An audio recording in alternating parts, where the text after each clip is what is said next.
अस्सलाम वालेकुम students, welcome to maths plus by Zeeshan Hafeez. हमारा चैप्टर चल रहा है डिफरेंशिएशन और हम जो लेक्चर अभी रिकॉर्ड कर रहे थे किसी टेक्निकल एरर की वजह से उसमें वीडियो आधी पाउज हो गई और वो लेक्चर मुकम्मल नहीं हो सका, यानी 2 हिस्सों में टूट गया था। तो वहाँ पर हम ये सवाल डिस्कस कर रहे थे जो कि आधा उस पिछली वीडियो में रह गया और आधा अगले लेक्चर में चला गया था, यानी अगली वीडियो में। बहरहाल हम वहीं से टॉपिक को क्या कर रहे हैं, कंटिन्यू कर रहे हैं। हम पढ़ रहे हैं बेटा प्रोडक्ट रूल कि जब भी कभी हमारे पास ऐसा कोई फंक्शन होता है f(x) इंटू gx का फंक्शन होता है तो हम इन दोनों को क्या करते हैं, इनका डेरिवेटिव लेते हैं। और फिर मैंने आप लोगों को एक डायरेक्शन सिखाई थी कि हम इस डायरेक्शन के अंदर क्या करते हैं, मेरा बच्चा काम करते हैं और इस डायरेक्शन में काम करने के साथ यहाँ पर क्या लगा लेते हैं हम, प्लस। तो अभी हमने इसी लेक्चर में सीखा क्या है वो ज़रा देखते हैं। अगर हमारे पास दो फंक्शंस हैं, एक को हम कह देंगे f(x), दूसरे को हम क्या कह देंगे gx, और दोनों का डेरिवेटिव ले लेंगे। इसका डेरिवेटिव लेने का तरीक़ेकार भी मैं आपको बता चुका हूँ कि जब भी कभी कोई फंक्शन अंडर रूट f(x) की फॉर्म में मौजूद हो, यानी अंडर रूट में मौजूद होता है, तो हम करते क्या हैं, उसी फंक्शन का ऊपर लिखते हैं डेरिवेटिव और नीचे क्या लिख लेते हैं, वही फंक्शन 2 से मल्टीप्लाई करवा के। तो देखें, अगर मैं इसका डेरिवेटिव फाइंड करना चाहूँ f'(x), तो ये मेरे पास हो जाएगा, इसका डेरिवेटिव लिखेंगे ऊपर जो कि होता है 1, नीचे लिखेंगे 2 और 2 के साथ क्या आ जाएगा हमारे पास x + 1। अगर मैं यहाँ पर इसका डेरिवेटिव फाइंड करना चाहूँ तो x² का डेरिवेटिव होता है 2x, ठीक है, नीचे आएगा 2 और वही कॉन्सेप्ट यहाँ आ जाएगा x² + 1। ये फर्दर सिंप्लीफाई हो सकता है, 2 से 2 क्या हो रहा है बेटा, कैंसिल। तो g' की वैल्यू हमारे पास क्या आ गई है, x/√x² + 1।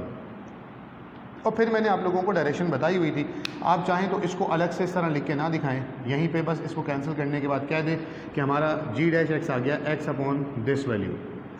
तो मैंने जो कल आप लोगों को यानी प्रीवियस लेक्चर में जो हमने बताया था, पहले ये डायरेक्शन लिखते हैं और फिर ये वाली डायरेक्शन आती है, बीच में क्या सिंबल आता है मेरा बच्चा, प्लस का। तो ज़रा देखें, ये जो hx का फंक्शन है ये ऐसा बन जाएगा कुछ, h'(x) = सबसे पहले आएगा √x² + 1। फिर जब ये वाली वैल्यू को इससे मल्टीप्लाई करेंगे तो 1 इससे मल्टीप्लाई होकर एज इट इज़ रहेगा और अपॉन में आ जाएगा 2 √x + 1।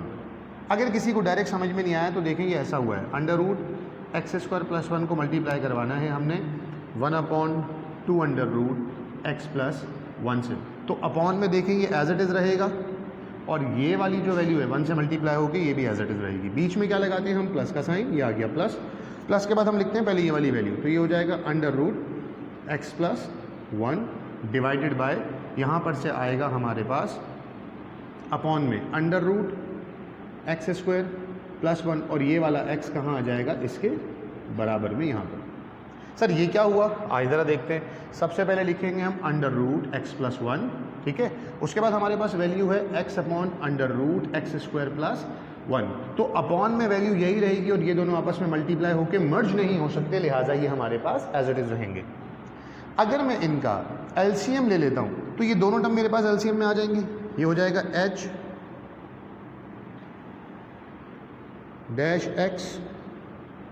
= 2 as it is, √x + 1 as it is, √x² + 1 as it is. जब इन दोनों का एलसीएम लेंगे तो ये वाली टर्म यहाँ पर जाकर इससे क्या हो जाएगी, मल्टीप्लाई, और ये वाली पूरी की पूरी टर्म जाकर यहाँ इससे क्या हो जाएगी, मल्टीप्लाई। एलसीएम में क्रॉस उस वक्त होता है जब हमारे पास दोनों नीचे टर्म्स क्या होती हैं बेटा, मुख्तलिफ होती हैं। फॉर एग्ज़ाम्पल हमारे पास कहीं पर लिखा हुआ हो x/2 + x/3, तो 2 और 3 किसी एक टेबल में नहीं आते। जब नंबर्स किसी एक टेबल में नहीं आते तो उनके एलसीएम लेने का तरीक़ेकार है, उन्हें क्या करवा देते हैं हम बेटा, क्रॉस। तो यहाँ हमने क्रॉस करवा दिया। अंडर रूट से मल्टीप्लाई होगा, ये वैल्यू भी सेम, ये वैल्यू भी सेम। तो हम ये जानते हैं कि जब x से मल्टीप्लाई होता है तो x² बन जाता है, जब a से मल्टीप्लाई होता है तो a² बन जाता है, जब रूट से मल्टीप्लाई होगा तो रूट का स्क्वायर बन जाएगा। इसका मतलब ये हुआ जब दो एक जैसे रूट बन जाएंगे तो ये मेरे पास बन जाएगा √x² + 1 का स्क्वायर। फिर ये वाली वैल्यू इससे मल्टीप्लाई हो रही है, 2 ऐसे ही रहेगा, ये वाला x ऐसे ही रहेगा, ये वाला रूट और ये वाला रूट फिर से सेम है, यही वाले कॉन्सेप्ट के मुताबिक हमारे पास ये बन जाएगा अंडर रूट एक्स प्लस 1 का होल स्क्वायर। यहाँ तक की बात समझ में आ गई? ज़रा देखें भाई आगे क्या कह रहे हैं, देखें ज़रा तेज़ी से। तो जब हम इसका स्क्वायर ले लेंगे तो हमारे पास क्या बन जाएगा, h dash x is equals to, यहाँ से बचेगा एक्स स्क्वायर प्लस 1, ठीक है, यहाँ से बच रहा है 2x, ठीक है, उसके बाद ब्रैकेट के अंदर क्या बचेगा, x प्लस और 1। ये वाला जो रूट है इस स्क्वायर से, ये वाला रूट इस स्क्वायर से क्या हो गया हमारे पास, कैंसिल हो गया। अच्छा जी, फिर हम क्या करेंगे, इसको मज़ीद सिंप्लीफाई कर लेते हैं। नीचे हमारे पास लिखा हुआ है 2 अंडर रूट एक्स प्लस 1 और फिर यहाँ से हमारे पास है under root x square plus का 1। हम ये जानते हैं, हमारे पास ये प्रॉपर्टी होती है कि जब भी कभी ऐसा हो कि दो रूट्स आपस में मल्टीप्लाई हो रहे हों तो उन्हें हम मर्ज करके एक रूट बना लेते हैं। तो यहाँ पर देखें, यहाँ पर भी दो रूट आपस में क्या हो रहे हैं, मल्टीप्लाई, इन्हें एक बना लेते हैं। ये हो जाएगा h dash x is equals to x square plus 1 plus 2x square and 2x 1 जार 2x अपॉन में 2 एज इट इज़ रहेगा। ये जब x प्लस 1 इसके साथ मर्ज हो जाएगा तो हम इन दोनों को आपस में क्या करवा देंगे, प्रोडक्ट ले लेंगे, इनका मल्टीप्लाई करवा देंगे। X square plus 2x square 3x square plus 2x plus 1 divided by 2 और अंडर रूट में इन्हें सिंप्लीफाई करवा लेंगे। x into x x cube, x into 1 x, 1 into x square 1 into 1 is 1। Sir क्या ये सिंप्लीफिकेशन करवाना ज़रूरी है? हर जगह ज़रूरी नहीं होती, लेकिन आपकी किताब में जो सवालात दिए हुए हैं उनमें सिंप्लीफिकेशन मांगी जा रही है आपसे। तो ये बन जाएगा बेटा x cube plus X square plus X plus 1। This is your final answer. अब जहन में बहुत सारे स्टूडेंट्स के ये सवाल आ रहा होगा कि सर अगर हमने इन दोनों रूट्स को यहाँ मर्ज ही करना था तो सर यहाँ ही मर्ज कर लेते, और यहाँ इसे मर्ज करने के बाद जैसे यहाँ मल्टीप्लाई करवा के ये बना है तो हमारे पास ये तो टर्म ऐसी बन जाती, ये बन जाता हमारे पास H X is equals to under root X cube plus X square plus X plus 1। और सर अगर ये सवाल ऐसा बन जाता, अगर ये सवाल ऐसा बन जाता तो इसकी डायरेक्ट ट्रिक हमें पता है ना, जो एच डैश एक्स है उसमें इसका डेरिवेटिव लिखते हैं ऊपर, तो एक्स क्यूब का डेरिवेटिव क्या आएगा 3x स्क्वायर, एक्स स्क्वायर का डेरिवेटिव 2x, एक्स का डेरिवेटिव 1। और यही पूरा का पूरा सवाल सर क्या कर रहे हैं, इतना लेंदी मेथड करवा दिया, ये तो डायरेक्ट हो सकता था। तो आप लोग बिल्कुल दुरुस्त फरमा रहे हैं, ठीक है, ये बिल्कुल डायरेक्टली हो सकता था। और ये अच्छी बात है कि आप लोगों को ये बात समझ में आती है कि हम इन दो रूट्स को एक रूट बना के डायरेक्टली कर सकते हैं। सर 1 2 3 4 5 6 7 8 9 10 न जाने कितने स्टेप कर दिए सर, इतने स्टेप्स, सिंगल स्टेप में काम हो जाना था।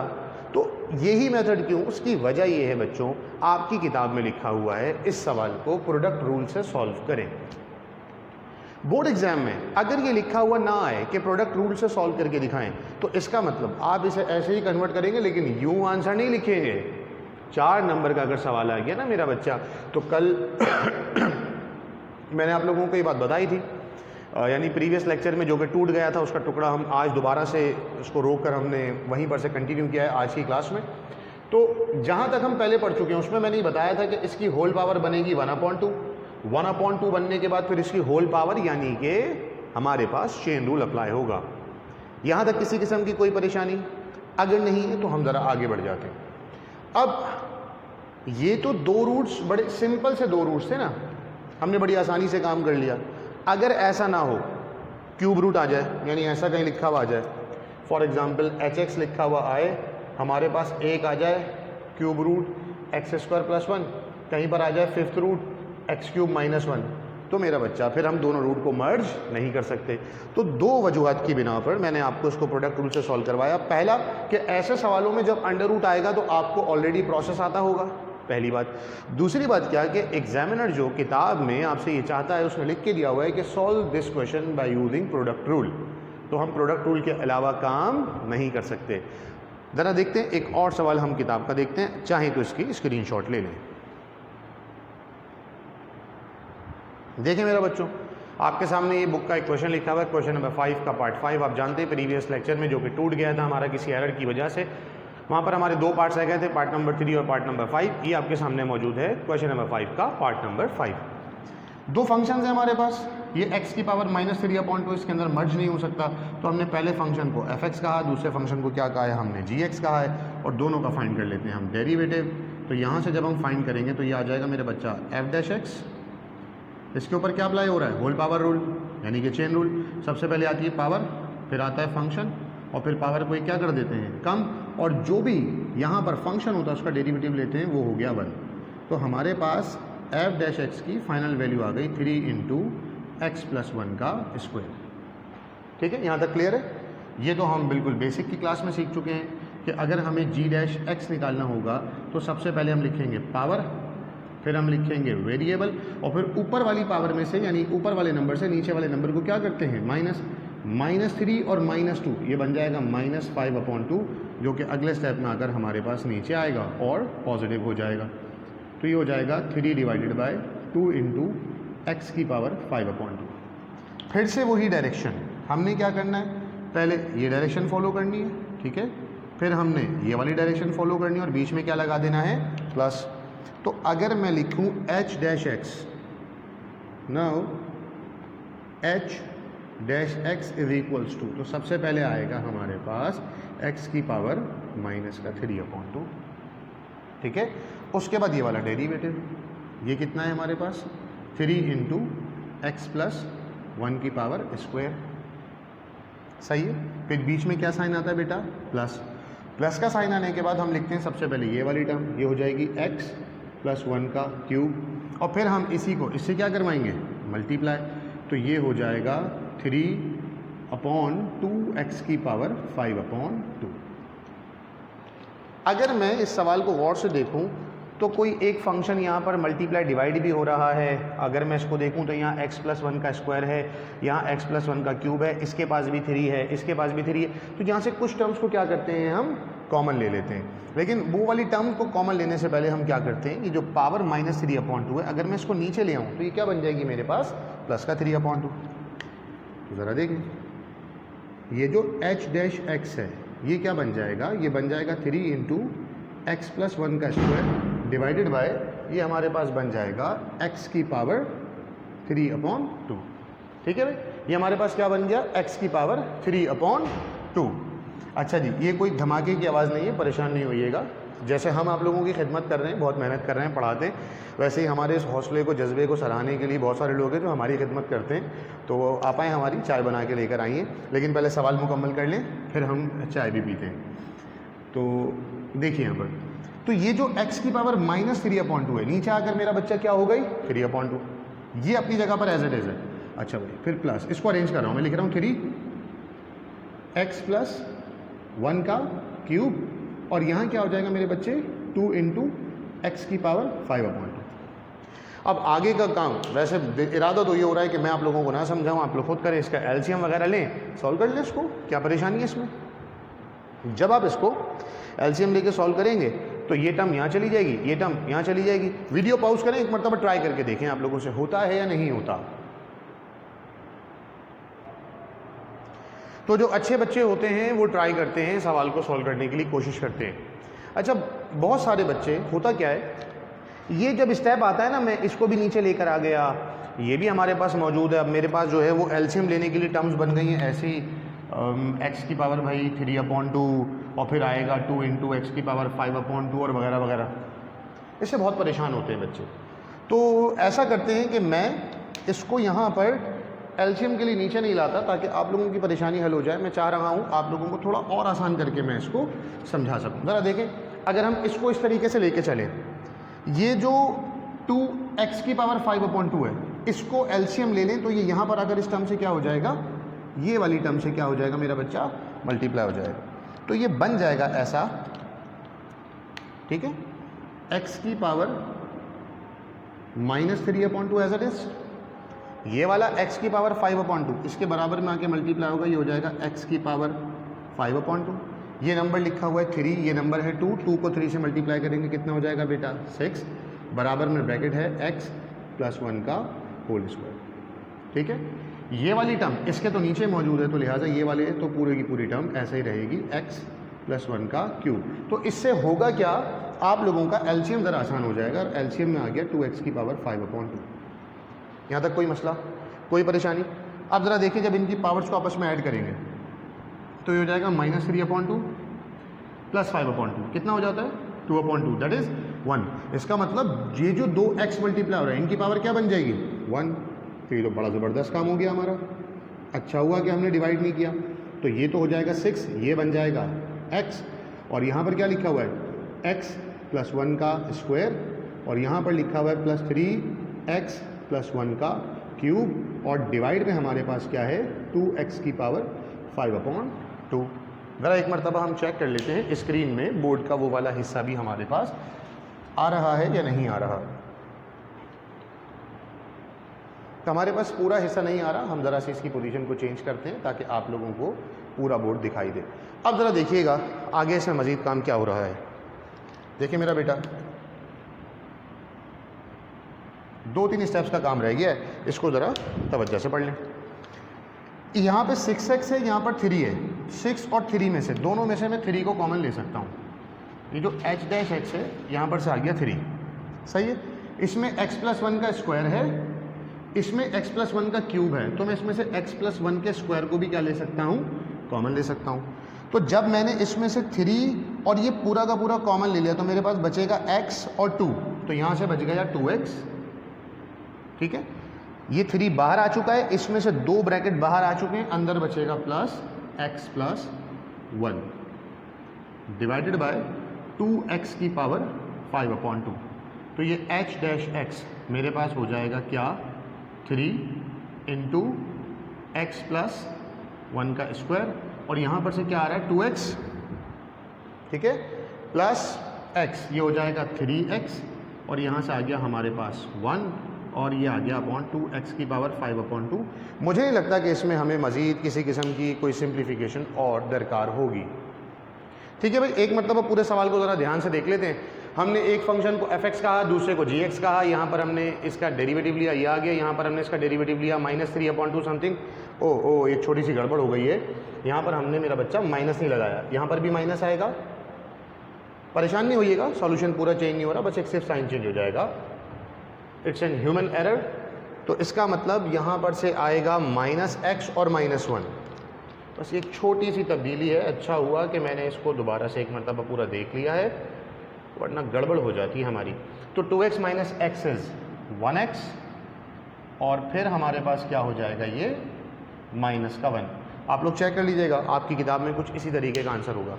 अब आप लोगों के पास इस प्रोडक्ट रूल का 3.3 के क्वेश्चन नंबर 5 का एक ही पार्ट रह गया है, पार्ट नंबर 3। इसका एक मरतबा स्क्रीनशॉट ले लें तो हम उस पार्ट को भी देखते हैं।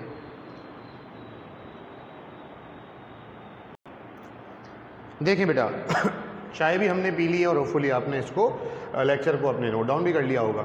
एक छोटे से चाय के ब्रेक के बाद दोबारा से टॉपिक पर आ गए। ये हमारी जो 3.3 एक्सरसाइज है उसमें जो प्रोडक्ट रूल के जो टॉपिक है उसका ये लास्ट पार्ट है। इसके बाद हम पढ़ेंगे क्वोशंट रूल, ठीक है, जिसमें 2 फंक्शन डिवाइड हो रहे होंगे। लेकिन इसका कतई ये मकसद नहीं है कि ये वाला टॉपिक पूरा हो गया, अब ये सिर्फ वेरिएबल x के ऊपर पूरा हुआ है। अब इसमें ट्रिग्नोमेट्रिक फंक्शंस भी होंगे, इसमें मुख्तलिफ और फंक्शंस होंगे आगे। टॉपिक को अच्छे से पकड़ के रखिएगा। हमारे पास फिर से हमने क्या किया, 2 फंक्शन सपोज कर लिए, एक को नाम दिया f(x), एक को नाम दिया g(x). अगर मैं इसका डेरिवेटिव फाइंड करने से पहले इसको मैं ज़रा अरेंज कर लूँ तो ये बन जाएगा मेरे पास x प्लस 1 की पावर 1/3, और यहाँ पर से बन जाएगा ये g(x) is equals to x square plus 1 की पावर 1/5। ये हम प्रीवियस वीडियो के अंदर देख चुके हैं।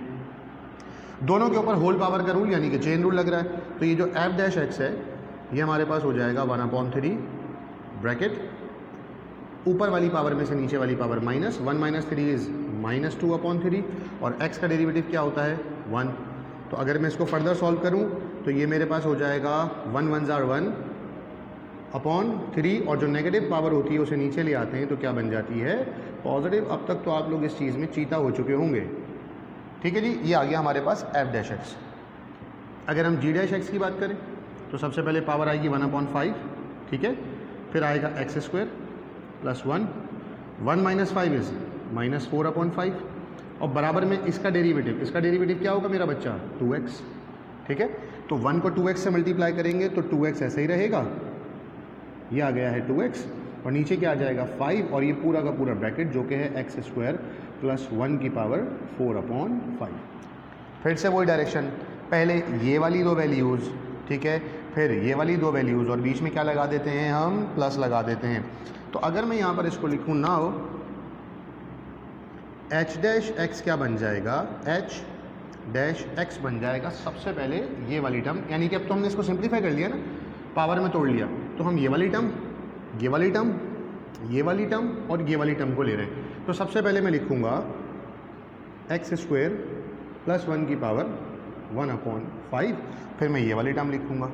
ठीक है, जब मैं ये टर्म लिखूँगा तो ये हो जाएगा अपॉन 3 इंटू एक्स प्लस 1 की पावर 2/3। तो होपफुली समझाने की ज़रूरत नहीं, ये वाला 1 कहाँ गया, ये वाला 1 इस अंडर रूट से मल्टीप्लाई होकर इस अंडर रूट में मर्ज हो गया। फिर बीच में लगाते हैं हम प्लस, प्लस के बाद क्या आएगा, सबसे पहले आएगा हमारे पास ये x प्लस 1 की पावर 1/3, ये आ गया हमारे पास x प्लस 1 की पावर 1/3। डिवाइड करेंगे इसको, सॉरी मल्टीप्लाई करेंगे इसको जब इससे, तो ये वाला 2x ऊपर रहेगा और ये वाला पूरा का पूरा कहाँ जाएगा बेटा, नीचे। तो ये वाले 2x को मैं यहाँ लिखने के बजाय यहाँ भी तो लिख सकता हूँ, ये आ गया 2x।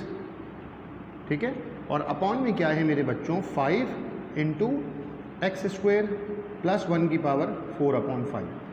अब बड़ा अजीब व गरीब, बड़ा भयानक सा आप लोगों के पास एक लग रहा होगा फंक्शन आ गया, पता नहीं न जाने क्या हो गया, इतना मुश्किल सवाल कैसे करेंगे। इंपॉर्टेंट सवाल है, मुश्किल भी नहीं है।